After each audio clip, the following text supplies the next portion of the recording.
तो आप सभी को नमस्ते प्रणाम। मैं आपका अपना ठाकुर प्रखर सिंह और रात के 10 बज चुके हैं और कहानी का जो सिलसिला है वो दस्तूर जारी है। आज की कहानी के आगे पीछे कुछ भी नहीं कहूँगा, सीधा सीधा कहानी का रुख करूँगा।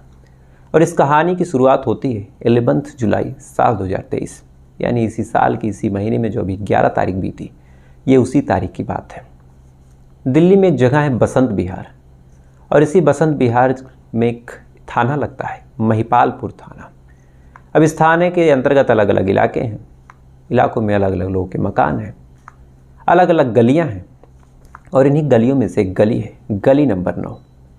इसी गली नंबर 9 में एक मकान है, मकान नंबर 270, और इसी मकान नंबर 270 में एक हार्डवेयर की शॉप है।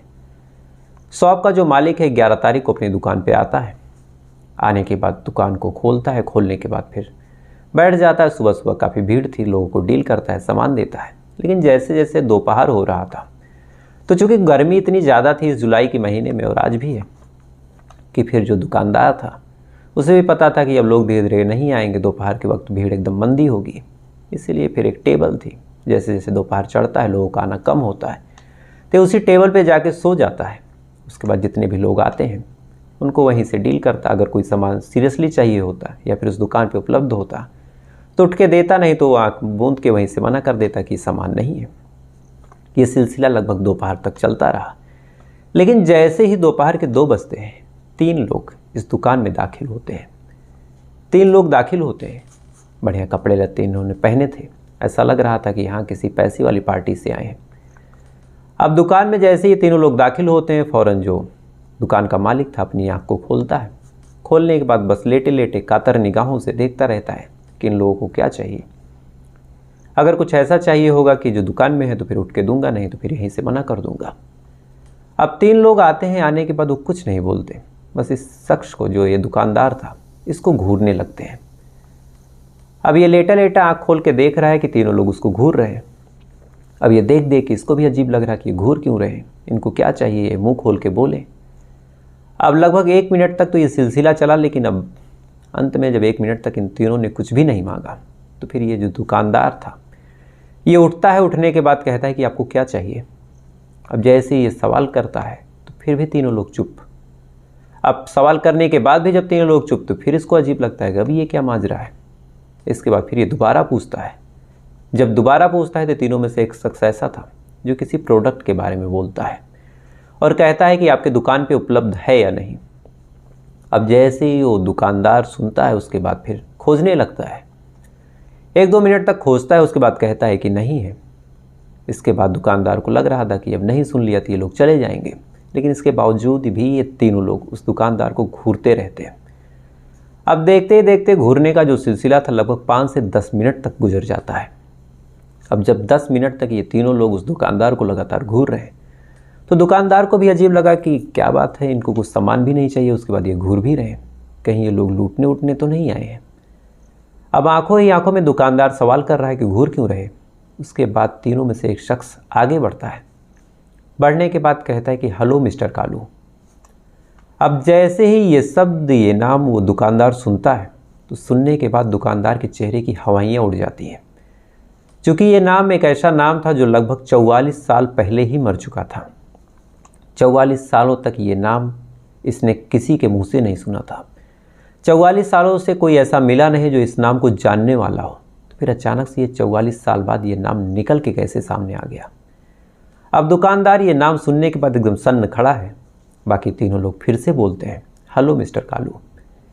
इसके बावजूद भी वो दुकानदार न कुछ कह पा रहा, न उसके मुंह से आवाज़ का एक लफ्ज़ निकल रहा।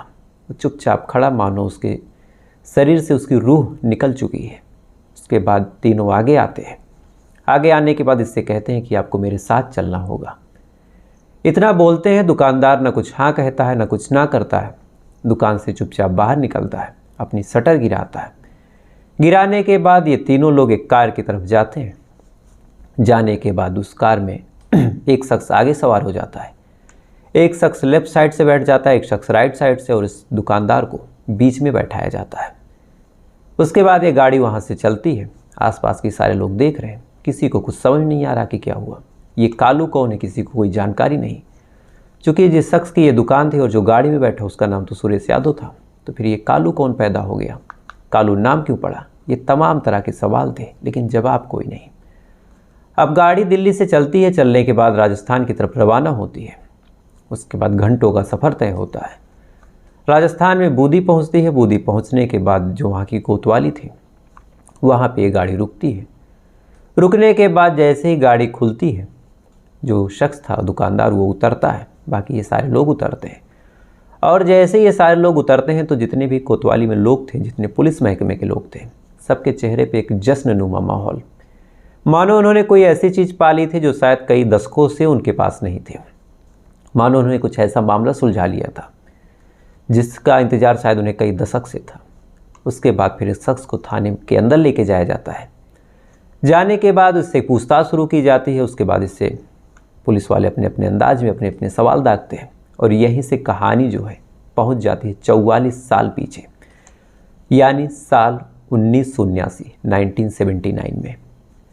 दरअसल साल 1979 में इसी बूंदी ज़िले में एक गांव लगता है, माझी साहब का कुंडा। पता नहीं अब ये नाम है या बदल चुका। इसी माझी साहब के कुंडे में एक शख्स जिसका नाम था कालू, उम्र मुश्किल रही होगी 18-19 साल, अपने माता पिता के साथ रहा करता था। इसके भाई थे, इसकी बहनें थीं। बहनों की फिर शादी हुई, उसके बाद भाइयों की भी शादी होने वाली थी। सारी चीज़ें बिल्कुल ठीक चल रही। और 1979-80 में ऐसा भी नहीं था कि लोग बहुत नौकरी के पीछे परेशान थे या फिर बहुत पैसों की भूख थी। कम से कम आज जैसी तो ना ही थी। उसके बाद फिर साल 1979 में ही जब ये धीरे धीरे बड़ा हुआ, बड़ा होने के बाद फिर ये अपने दोस्तों के साथ, यारों के साथ घूमने लगा। गांव में कभी ये मछली पकड़ने चला जाता, कभी किसी और काम से चला जाता। ये सिलसिला लगातार चलता रहा। लेकिन इसी बीच इसको एक खबर सुनाई देती है। दरअसल इसको एक खबर मिलती है कि गांव वाले एक बात को लेके इसके परिवार का मजाक उड़ा रहे हैं। अब जैसे ये बात इसके कानों में पहुंचती है तो सबसे पहले तो ये परेशान होता है कि ऐसी कौन सी बात है जिसको लेके गांव वाले मेरे परिवार का मजाक उड़ा रहे हैं। किसी से कुछ पूछता भी तो सारे लोग मना कर देते, कहते मुझे नहीं पता, मैं क्यों अपना मुंह खोलूं। उसके बाद फिर ये उस बात के पीछे पड़ता है। पीछे पड़ने के बाद फिर उस बात के जड़ में जाता है। और जड़ में जाने के बाद इसको जो खबर मिली, उस खबर को सुनने के बाद कहीं ना कहीं इसके पैरों तले ज़मीन खिसक जाती है। मानो वो खबर ऐसी थी कि जीते जी इसको मौत आ जाती है। दरअसल ये खबर थी कि जो कालू की माँ है, उसका इसी गांव में रहने वाले एक शख्स जो एक मिस्त्री है, शंकर लाल माली, उससे नाजायज़ संबंध है। अब जैसे ही ये खबर सुनता है, साथ इसको पता चलता है किसी बात को लेके गांव में इसकी माँ का, इसके पूरे परिवार का मजाक उड़ाया जा रहा, लोग तरह तरह की बातें कर रहे हैं, तो कहीं ना कहीं फिर इसको लगता है कि ये तो बड़ी बेइज्जती की बात हो गई। मेरी माँ का किसी से नाजायज़ संबंध है। और अगर आज के हिसाब से देखा भी जाए तो उस टाइम ये सारी चीज़ें बिल्कुल कम होती थी, ना के बराबर। एक लड़की के लिए उसकी इज्जत सबसे ज़्यादा इंपॉर्टेंट होती थी, खासकर आज के टाइम से तो ज़्यादा ही होती थी। तो जैसे ये खबर कालू को पता चली, तो पता चलने के बाद सबसे पहले फिर उसने ये पता किया कि ऐसा कौन सा शख्स है जिसके साथ ये रिलेशनशिप चल रहा। क्योंकि अपनी माँ को तो कुछ कह नहीं सकता था, पूछ भी नहीं सकता था कि किस मुंह से जाके पूछूं। तो फिर जब पता चलता है कि कौन है वो शख्स, तो फिर पता चलता है कि ये शख्स इसी गांव का रहने वाला एक मिस्त्री है, जो दिन भर तो घूम घूम के मिस्त्रियाना का काम करता है, लेकिन रात में कुछ ऐसे काम करता है, शराब पीता है और शराब पीने के बाद उसकी माँ से मिलने आता है। इसके बाद और जानकारी इकट्ठा करता है कि ये शख्स कहाँ रहता है, कहाँ उठता है, किससे इसकी दोस्ती है, किसके साथ इसकी अच्छी पैठ है। अगर इसको कुछ हो जाए तो फिर क्या पता चलेगा किसी को, पुलिस महकमे में इसकी कितनी पहचान है। ये तमाम चीज़ें लगभग 1 महीने तक पता करता है। और पता करने के बाद जब इसे कंफर्म हो जाता है कि हाँ, ये शख्स मेरी माँ से नाजायज़ संबंध में है और इसी को लेके मेरी माँ की बदनामी हो रही, तो फिर इसे लगता है कि अब इसको ज़िंदा रहने का कोई अधिकार नहीं। अब ज़िंदा रहने का कोई अधिकार नहीं तो फिर कत्ल कैसे करें। तो फिर कत्ल करने के लिए इसने एक तरीका चुना। अपने 1-2 दोस्तों को ये शामिल करता है। शामिल करने के बाद उनसे कहता है कि मेरे साथ काम करो, मेरे इस काम में मदद करो। दोस्त भी शामिल हो जाते हैं। उसके बाद 22 अगस्त साल 1979 को ये अपने घर से चाकू लेके निकलता है। चाकू लेके निकलता है, एक सुनसान सड़क पे बैठता है। बैठने के बाद इसको खबर थी कि शंकर लाल माली जो है इसी रास्ते से आएगा। उसी रास्ते पे ये इंतज़ार करता रहता है। इंतज़ार करते करते फिर शंकर लाल माली आता है और जैसे ही शंकर लाल माली आता है फ़ौरन ये चाकू निकालता है और निकालने के बाद उस चाकू से ताबड़तोड़ वार करता है। ताबड़तोड़ वार करता है, लगभग 15 से 20 चाकू मारता है। मारने के बाद अब शंकर लाल माली जो था गिर जाता है। गिरने के बाद अब ज़मीन पे थोड़ी देर तक तड़पता है। तड़पने के बाद वो बेहोश हो जाता है। अब ये चाकू मार के वहाँ से 9-11 हो जाता है। इसके बाद उसी रोड से कुछ राहगीर आते हैं। अब आते हैं और देखते हैं कि शंकर लाल माली को किसी ने चाकू मारा, उसके शरीर से खून निकल रहा। फ़ौरन ये लोग उस शंकर लाल माली को उठाते हैं। उठाने के बाद लेके हॉस्पिटल जाते हैं। अब चूँकि 1979-80 में इस हिसाब से हॉस्पिटल भी नहीं थे कि 10-10 कदम पे कुछ हो, ना इस हिसाब से मेडिकल स्टोर थे, तो लगभग आधे घंटे का वक्त लग गया हॉस्पिटल भी जाने में। जैसे तैसे करके इसको हॉस्पिटल लेके जाते हैं। वहाँ पे इलाज शुरू होता है। उसके बाद फिर जो डॉक्टर साहब थे वो पुलिस को फ़ोन कर देते हैं। पुलिस वहाँ पे मौके पे पहुँचती है। पहुँचने के बाद फिर उससे बयान लिया जाता है कि आपको किसने मारा, और उसने बयान दिया कि मुझे कालू ने मारा, यानी जिससे उसका अफेयर था उसका नाम लिया और साथ ही कहा कि उसके लड़के ने मारा। इसके बाद फ़ौरन मजिस्ट्रेट तक ये बात गई। मजिस्ट्रेट के सामने भी बयान दर्ज हो गया। उसके बाद 2 दिन का वक्त गुजरा। 22 तारीख से ये काम हुआ था। 24 तारीख को लगभग 2 दिनों तक ज़िंदगी और मौत के बीच लड़ते लड़ते अंत में शंकर लाल माली जो था वो इस ज़िंदगी की जंग को हारता है और मर जाता है। शुरुआत में जब पहला बयान हुआ था कि किसने मारा तो पता चला कालू ने, तो पुलिस वालों ने 307 में मुकदमा दर्ज किया था। उसके बाद अब 2 दिनों बाद ये मर गया, तो फिर ये मुकदमा भी 307 से बदल के 302 लग गया। इसके बाद फिर अब खोजबीन शुरू हुई कि कालू कहाँ गया। पुलिस वाले गांव में दबिश डालते हैं। डालने के बाद फिर पता चलता है कि कालू तो यहाँ से भाग गया। अब कालू भाग गया तो फिर पुलिस वालों को था कि कितने दिन भागेगा, 1 हफ्ता, 2 हफ्ता या फिर 1 महीना, उसके बाद आ जाएगा। उसके बाद पुलिस वाले हाथ पे हाथ रख के बैठ जाते हैं, 1-2 महीने का इंतज़ार करते हैं। लेकिन जब अंत में 1-2 महीने तक पुलिस के हत्थे कालू नहीं चढ़ा या फिर कालू लौट के अपने गांव नहीं आया, तब पुलिस वालों को लगा कि ये तो बात बिगड़ गई। अगर ये घर नहीं आ रहा तो फिर तो इसको खोजना पड़ेगा। इसके बाद अब 1-2 महीने बाद पुलिस वाले इसको खोजना शुरू करते हैं। आसपास के इलाकों में छानते हैं, इसके दोस्तों के यहाँ पता करते हैं, इसके रिश्तेदारों के यहाँ पता करते हैं। जहाँ जहाँ ये जाता था, जिससे जिससे इसका संबंध था, जहाँ कभी इसने काम किया था, हर उस जगह पे अब पुलिस वाले दबिश डाल रहे हैं। हर उस जगह पे पुलिस वाले पता कर रहे हैं। लेकिन जहाँ भी पुलिस वाले जा रहे हैं, जहाँ भी छानबीन कर रहे हैं, हर जगह से एक ही जवाब कि कालू तो यहाँ आया ही नहीं। वक्त धीरे धीरे गुजरता रहा। पुलिस वाले परेशान होते रहे। कालू का कहीं कुछ पता नहीं। इधर जो शंकर लाल माली था, इसके परिवार वाले पुलिस वालों के चक्कर काटते रहे। थाने में आने के बाद पूछते कि क्या हुआ, कुछ पता चला। जब जब ये लोग पूछते तो पुलिस वाले बस एक ही जवाब था कि कुछ नहीं पता चला। साल दर साल गुजरता रहा। जो खोजने का सिलसिला था वो भी बढ़ता रहा। 1-2 साल, 3 साल, 5 साल तक तो खोजते रहे। लेकिन जब कालू का कुछ पता नहीं चला तो फिर अंत में जो पुलिस वाले थे उनको भी लगा कि अब इस मामले में क्या फालतू परेशान हो, कुछ पता नहीं चल रहा। और भी नए नए मामले हो रहे हैं तो उनमें अब अपना ध्यान लगाते हैं। अगर इतने दिन तक नहीं मिला तो क्या पता कहीं उसके साथ कुछ हादसा हो गया हो। इधर 5-6 सालों तक परिवार वाले भी थाने का चक्कर काटते हैं, लेकिन जब कुछ पुलिस वालों के हाथ नहीं लगता तो फिर परिवार वाले भी एकदम हिम्मत हार जाते हैं। उन्हें भी लगता है कि अब चक्कर काटने का क्या फ़ायदा। जैसे जैसे वक्त गुजरता जा रहा था, इस मामले में भी एक तरह से धूल की परत और वक्त का चादर चढ़ता जा रहा था। परिवार वाले भी धीरे धीरे इस घटना को भूल रहे थे। पुलिस वालों के पास भी ऐसे न जाने कितने केस अब तक आ चुके थे, और कहीं न कहीं ये जो पूरा मामला था फाइलों में दब जाता है। वक्त धीरे धीरे गुजरता रहता है। 2-4 साल, 4 साल, 5 साल, 10 साल, 20 साल, और देखते ही देखते 44 साल गुजर जाते हैं और कालू का कुछ भी पता नहीं। 44 साल गुजर जाते हैं, कालू का कुछ भी पता नहीं। साल 2023 आ जाता है, और जैसे ही साल 2023 आता है, इसी साल 2023 में जो कोतवाली थी बूंदी की, इसी कोतवाली में एक कोतवाल साहब आते हैं जिनका नाम था सहदेव सिंह मीणा। ये कोतवाली प्रभारी थे। सहदेव सिंह मीणा जैसे ही आते हैं, आने के बाद अपना चार्ज लेते हैं, और चार्ज लेने के बाद सबसे पहले इन्होंने कहा कि मुझे ऐसे केसेस की फाइल दो जिन केस को अभी तक सुलझाया नहीं गया, या फिर जिन केसों में जो मुजरिम है वो गायब है। लगभग 50 से 60 ऐसे फाइलें आई जो किसी कालखंड में वो घटना घटी थी, लेकिन उनका कोई निवारण नहीं हो सका, उनका कोई खुलासा नहीं हुआ, या फिर कातिल गायब है। और इन्हीं फाइलों में से एक फाइल कालू की थी, जिसने शंकर लाल माली को मारा था। अब जैसे ही ये फाइल उनके सामने आई, चूँकि ये मामला 44 साल पुराना था, तो कहीं ना कहीं सहदेव सिंह मीणा का भी जो ध्यान था वो भी इस फाइल पे अटकता है। फ़ौरन एक टीम बनाते हैं। टीम बनाने के साथ कहते हैं कि सबसे पहले इस मामले को सुलझाओ।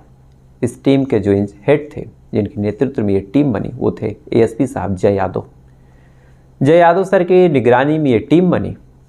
उनको कहा गया है कि कालू को पकड़ो, चाहे जहाँ हो उसको ढूंढ के निकालो, अगर मर गया है तो उसके मरने के सबूत लाओ, अगर जिंदा है तो उसको खोजो। तो जब ये टीम बनाते हैं तो सबसे पहले ये जांच 44 साल पहले से शुरू करते हैं। सबसे पहले पता करते हैं कि क्या कुछ हुआ था, उसके बाद पता करते हैं कि इसके रिलेशन में कौन कौन है। तो पता चलता है कि इसकी एक बीवी भी थी।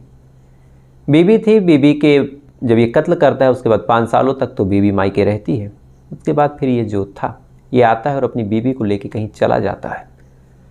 अब जैसे ही ये खबर लगभग 44 में से अगर आप 5 घटा दें तो 39 सालों बाद पुलिस के कान में पड़ी कि ये आया तो था लेकिन हमको पता तक नहीं चला, और उसकी बीवी उसके साथ गई है।